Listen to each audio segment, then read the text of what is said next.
from IIT.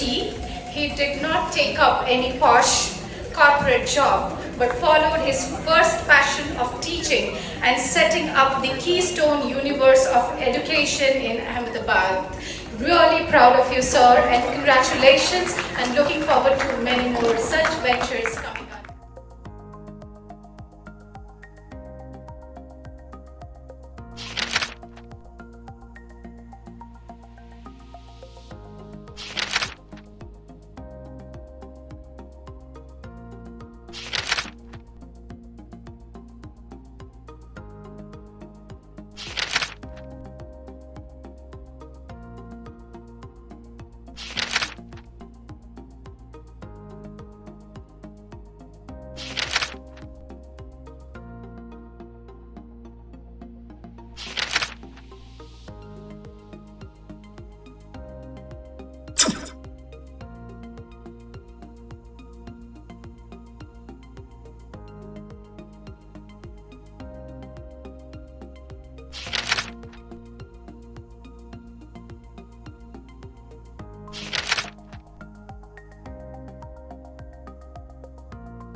Hello students.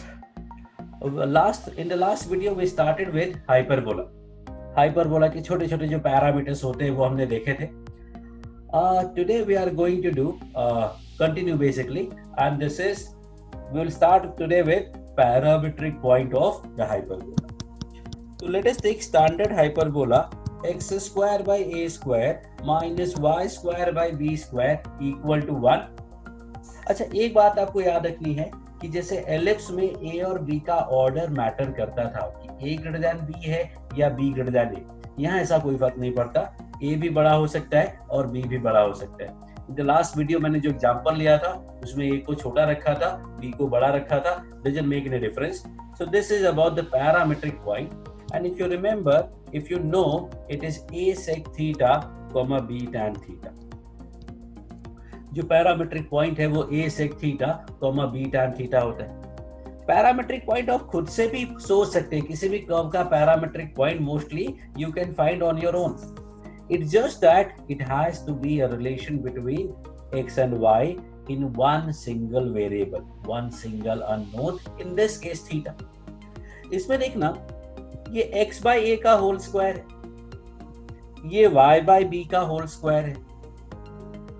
बीच में अगर plus होता तो ऐसे कौन से दो नंबर्स होते हैं, वो what are those two numbers जिनके स्क्वायर का सम 1 होता? तो directly comes to mind is sine and cos. तो हमने x बाय a को cos थीटा माना था, y बाय b को साइन थीटा माना था. तो जब x by a cos theta हो जाएगा तो x का वैल्यू a cos थीटा हो जाएगा. y बाय b को साइन थीटा मानेंगे तो y का वैल्यू b साइन थीटा हो जाएगा.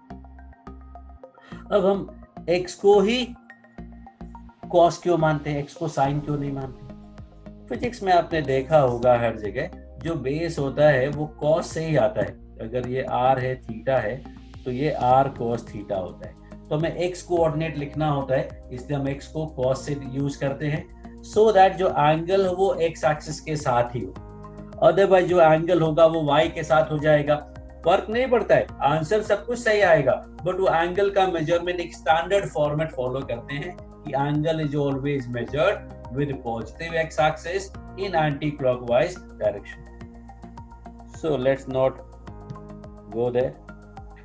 तो यहाँ पे तो क्या है, यहाँ पे प्लस नहीं है, माइनस है. तो दो ऐसे नंबर सोचो जिनके स्क्वायर का डिफरेंस 1 होता, and that gives you sec theta and tan theta.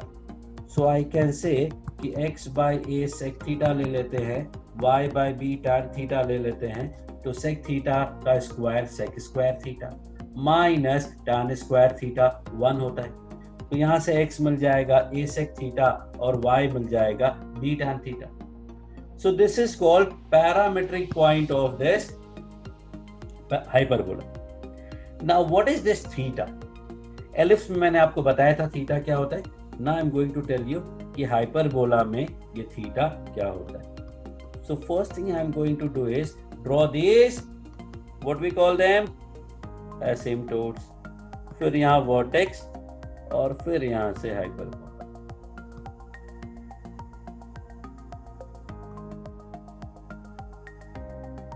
Yes.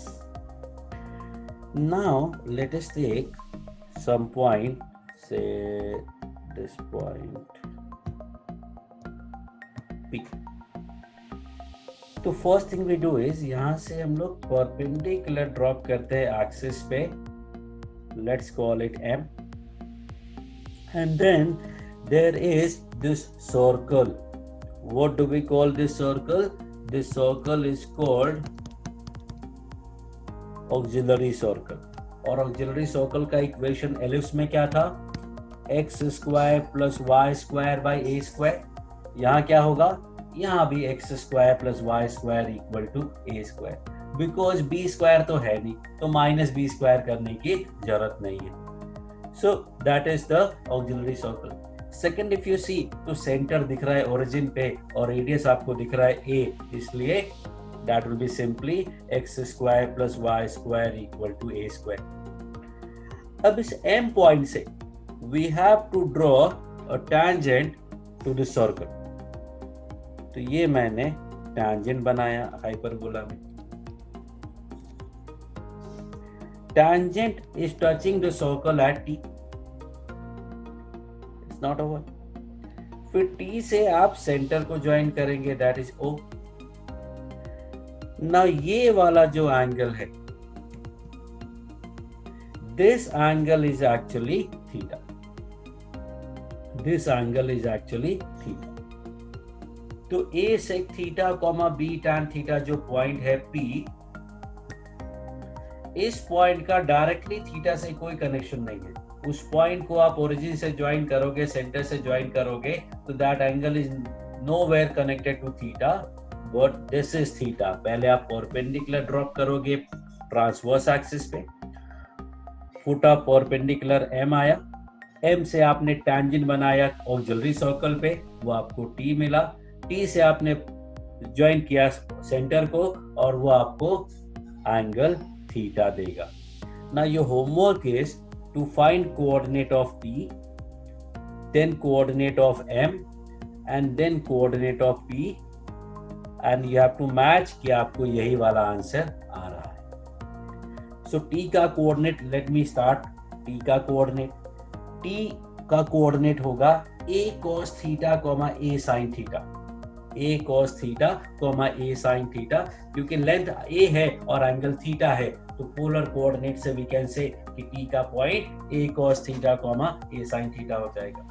Then you have to find M and find P and that will match. And no, this is not over. काफी difficult है, लेकिन अभी भी खत्म नहीं हुआ है. So the story is कि जब हम परपेंडिकुलर ड्रॉप करते हैं तो वो तो मैंने क्लियर कर दिया कि ट्रांसवर्स एक्सिस पे ड्रॉप करेंगे. लेकिन जब टैंजेंट बनाएंगे तो हम टैंजेंट ऊपर भी बना सकते हैं और ये वाला टैंजेंट भी बना सकते थे. सो हम कौन सा टैंजेंट बनाएंगे? सो यू कैन आंसर कि भाई जिस क्वाड्रेंट में होगा उस क्वाड्रेंट में टैंजेंट बनाएंगे. But actually it is not true. So let me right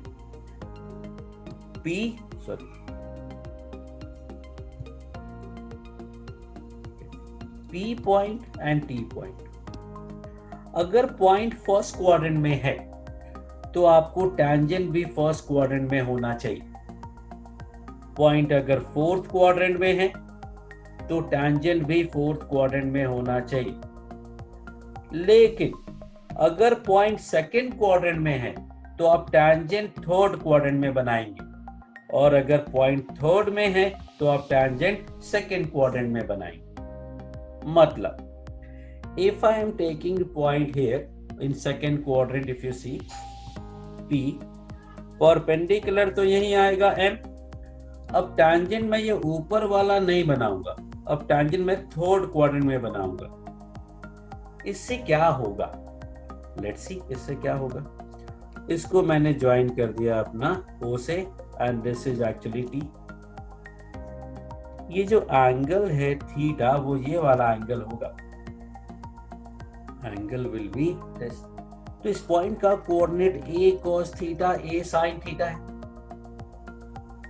अब अगर एंगल थर्ड क्वाड्रेंट में है तो we know that third quadrant में cos भी नेगेटिव होता है और sin भी नेगेटिव होता है, और वी नो दैट कि ये दोनों नेगेटिव होंगे तो ऑटोमेटिकली थर्ड क्वाड्रेंट में आ जाएंगे। लेकिन थर्ड क्वाड्रेंट में सेक थीटा जो होता है वो नेगेटिव होता है और tan थीटा पॉजिटिव होता है। So sec will be negative, tan will be positive, sec will be negative, tan will be positive, minus plus मतलब आपको सेकेंड क्वाड्रेंट में पॉइंट आएगा। So this way we have to pick the tangent in the proper system कि point अगर first या fourth में है तो tangent फर्स्ट या फोर्थ में ही बनाना है, लेकिन पॉइंट अगर सेकेंड थर्ड या थर्ड में है तो tangent आपको थर्ड और सेकेंड मतलब उल्टा चेंज करके बनाना है। So this is about the parametric point of the hyperbola which is a sec theta comma b tan theta. इसका यूज बहुत सारा है तो we will use it at so many places. Thank you.